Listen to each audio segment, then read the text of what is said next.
Before I get to this awesome radio, I have two announcements. First, I hit 600 subscribers this weekend, so thanks very much, you guys. I appreciate that. And second, I'm going to be in booth 643 in the Kutztown radio show, which is this Friday and Saturday. So if you're going to be in that area or planning on being in that show, stop by my booth, say hi, maybe buy some radios. Here we have what is either Arvin's first or second transistor radio. Not entirely clear. It's the model 8576.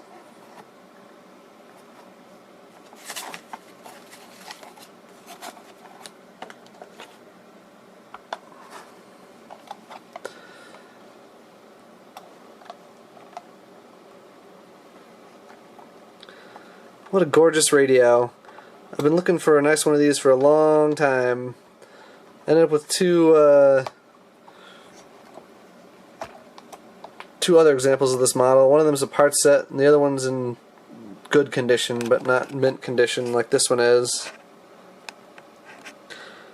I haven't done anything to this electrically, but I have cleaned it up cosmetically.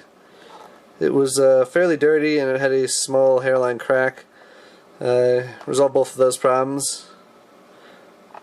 See if any of you guys can even spot where the crack was. I think I did a pretty good job. I polished it after gluing it.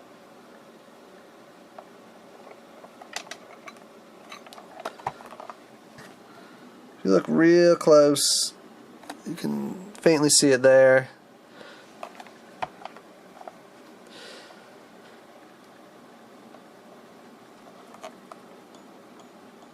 Love the design of the dial here. The set dates to 1957 or 1958, and it was of course made in USA, although there's no marking on the outside as to where it was made. Japanese built radios weren't coming into the US in significant numbers in those years. Opening this radio is a little tricky, and I think that's why a lot of these ended up getting broken. So I'm going to show you how to open this correctly. You got to undo the screw here. If it's screwed in there tight, just use like a penny. So take all that off.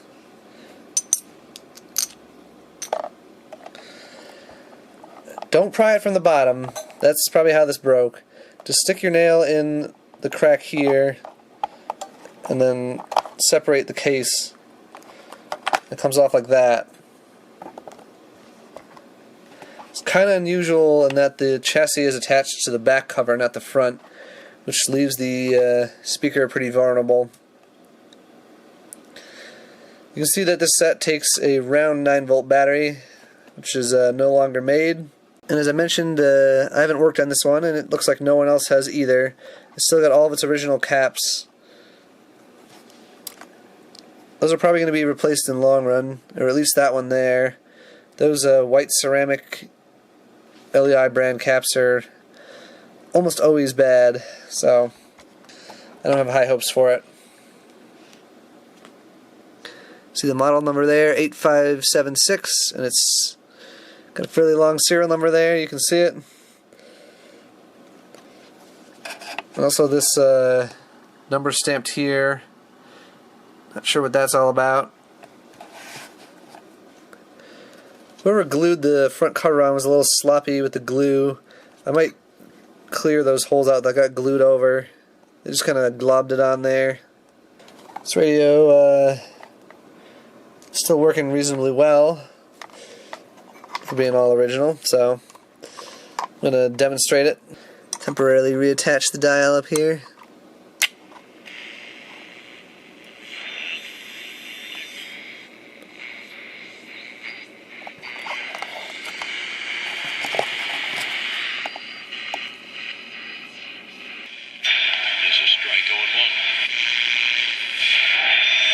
There we go. And this gives the Yankees they got the fireball in So fairly interference sensitive.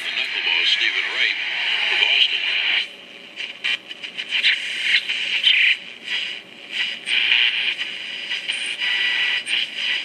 To find a better location, overnight accommodation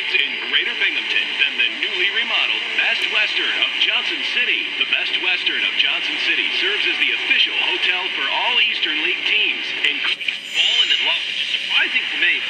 Completely three-point shot. I guess that, which is almost a very different look for this Cleveland team than we've seen in the past. Exactly. It is this.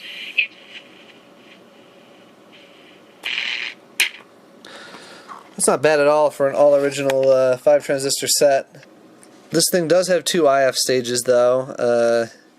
It just uses a single output transistor. This 2N270 there. All the other transistors are Sylvania transistors.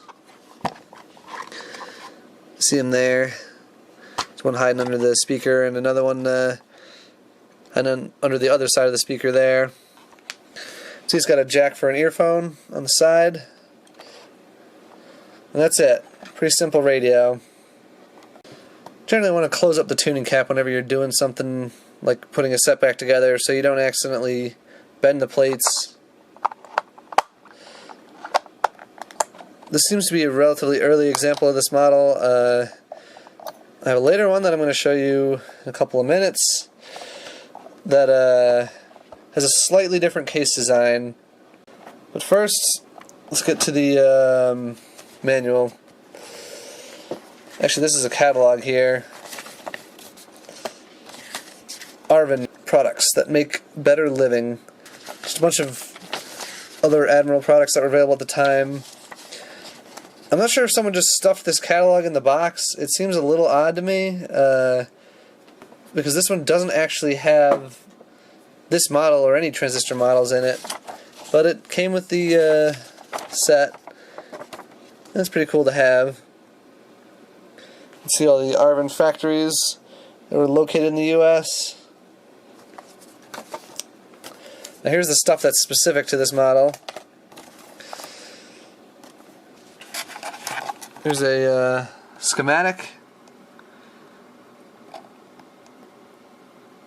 You can pause the video if you want to take a closer look at that. It's also the operating instructions.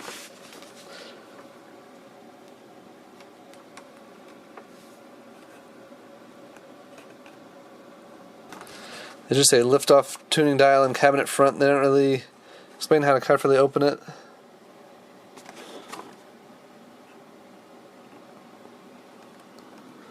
There's the parts layout. Here's the original hang tag for the radio that you would see if this radio was on display in a store. There also was an ebony version of this set, which is much less common than the turquoise version. It's also not all that great looking in my book, at least. Turquoise is a better color for this set. The black version has the same white swirl grill that the turquoise one does.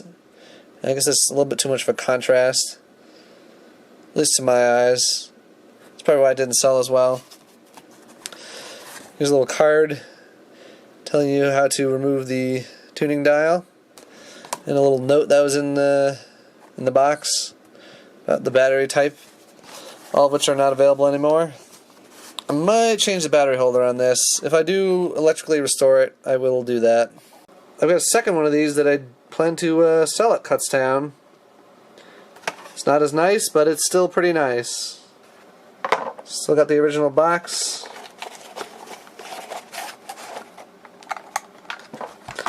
No paperwork though.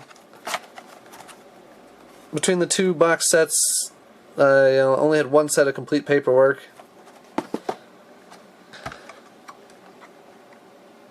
This one looks awesome from the front. The only real issue is that the case is kind of warped. I'm guessing it got left somewhere hot, like, I don't know, car dashboard or something. The back cover is fine, but the front cover's got, some warping.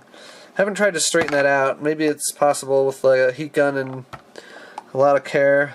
This one does work, but plays very quietly. Now, I had mentioned that the case design is different. They seem to have revised it slightly. You can see the serial numbers later than the other one. Still the same model though. It's got this hole there.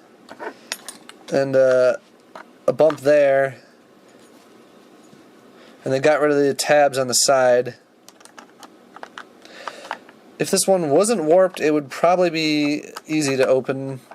It's a little tricky because of that, without busting it, you know. I do have one more example of this model.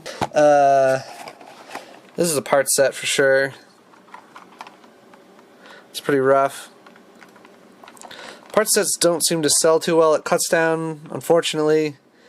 You'd think other people would need parts. I know I'm often needing parts, but unless someone asks me to, I'm not going to bring this one. I'm just going to hang on to it until I fix the good one, in case I need any electrical parts out of here. This one doesn't play, but it still has the grill, which is often missing on these. I've seen several that have lost it. You can see, unlike that first one I showed you guys, it's not really glued down except for on the edges, so it falls off pretty easy. Both of these are loose. Only the first one was really glued. Thanks for watching.